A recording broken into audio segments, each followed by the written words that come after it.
This is Africa 24, the channel that puts Africa first. Thank you for joining us. In the special edition of the interview, we are joined by Honorable Ginger Moxey, Minister for Grand Bahama, and together we'll look at the opportunities of trade and investment between Africa and the Caribbean when it comes to creative industries. Honorable Ginger Moxey, welcome to Africa 24. Thank you for having me. Honorable, launched by Afrexim Bank in 2020, the Creative Africa Nexus aims to support the development of creative and cultural industries in Africa by providing access to finance, capacity building, trade, investment, export promotion, among others. What is your assessment of the progress that this event has made since the beginning? Well, I think it's made tremendous progress. This is the fourth year of CANEX weekend, and the Bahamas is here representing the Caribbean. We have decided to establish an organization called Afro-Caribbean Marketplace that includes all African countries, all Caribbean countries, and islands of the Bahamas. And CANEX plays an integral role in making this happen. So I believe that the work that they've done has been extraordinary, and we continue to look forward to their support in achieving this goal. How do you think then this platform can help enhance trade between our two regions? Oh, it absolutely enhances trade. Going back to that marketplace, that's exactly what that's about. It's about African countries trading directly with Caribbean countries, utilizing the Bahamas as the platform to do that. And we've been in high discussions with various individuals throughout CANEX and Afrexim Bank, because Afrexim Bank is funding the study that allows us to do this. We're in dialogue right now to complete our project preparation facility, and that will allow us to be able to trade between Africa and the Caribbean in a more efficient way. And what are the sectors, the key sectors in which investment is possible, you think? Oh, definitely anything in the creative industry, because this marketplace is going to have the best of what African countries have to offer and Caribbean countries. So you're talking food, arts, craft, film, culture in general, festivals. We want to see Afro beats mixing with soca and reggae and jankunu and gombe. And so we believe that it creates a wonderful platform for all of the creative industry to be able to come together, to be able to align, and through trade and logistics that will happen right in our region in the Caribbean. Well, the growing creative and cultural industries sector currently is estimated at $58 billion for Africa and the Middle East, according to UNESCO. In your opinion, what should governments do across Africa or in the Caribbean to foster investments in the sector? Well, governments need to support creatives. Governments need to create an enabling environments so that creatives can thrive. I love the work of Afrexim Bank, but again, I think at a public and private level, more engagement needs to happen. Government needs to fund entrepreneurship of creatives in their budgets, and I believe we're doing that as a nation, and hopefully all across the other countries and other regions that they're doing that as well.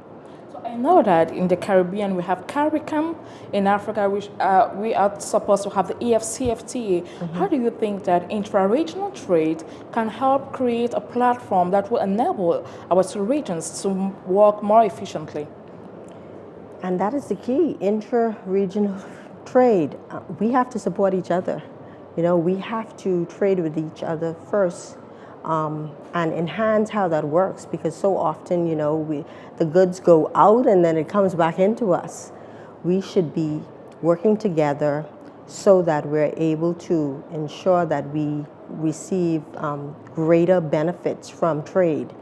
And I believe that through Afrexim Bank and the role that the AFCFTA has taken and the AU, we should be able to see some results pretty soon.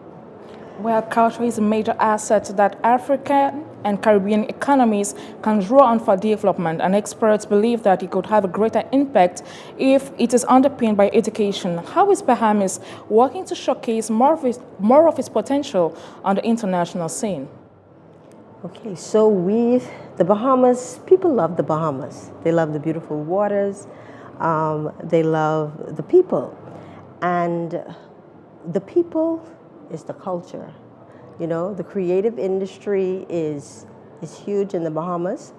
But what we want our people to always recognize is that, you know, we can do so well if we recognize the power of our culture, the power in the way we eat, the way we dance, the way we create. Junkanoo is our famous festival that's held, and it actually was derived from Western Ghana, Princess, Pocassu, Princess Town. We just did a sister city relationship because of the heritage of that.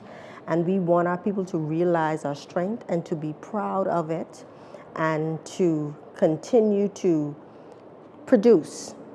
There's so much, we also call it the orange economy. There's so much that we can attain for ourselves if we focus on what we are as a people, as African people. And I believe the best is yet to come because we are now focused on working hand in hand with African countries, you know, with our Caribbean sisters and brothers in order to, you know, achieve that level of success, working together, working united together. Well, to expand beyond international markets, creatives need to increase their production capacity and so they need financing. How can this challenge be addressed? We have to put our money where our mouth is. And, you know, oftentimes, we all know that it's a challenge for entrepreneurs. And while you would have, you know, Afro-XM Bank, we need other multilateral agencies to be able to support organizations that fund small business development, because that is the key. But we also need to incubate some of our entrepreneurs. So on Grand Bahama Island, in the Bahamas, we've created an initiative called Innovate 242. And it is to establish the Bahamas as the center of innovation for the Caribbean. A part of that is this incubator where we're creating this creative business incubator where we are going to incubate the creative industry, incubate those that are in the film, in you know, photography, in videography and the like, to ensure that they're able to come to a place where from concept to launch, we ensure that they achieve the level of success. So we're talking about the licensing, you know, financing, IP, you know, registration, and we believe that it goes hand in hand, but they need that type of support, the support that governments need to assist with, also public and private partners, financial institutions.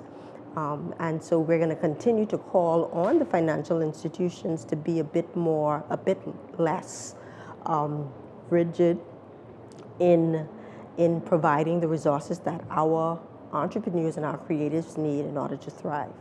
Honorable Ginger Moxey, it was a pleasure having you on Africa 24. Thank you. Hope to see you soon. Yes. Ladies and gents, here comes the end of this program, but please stay tuned to Africa 24.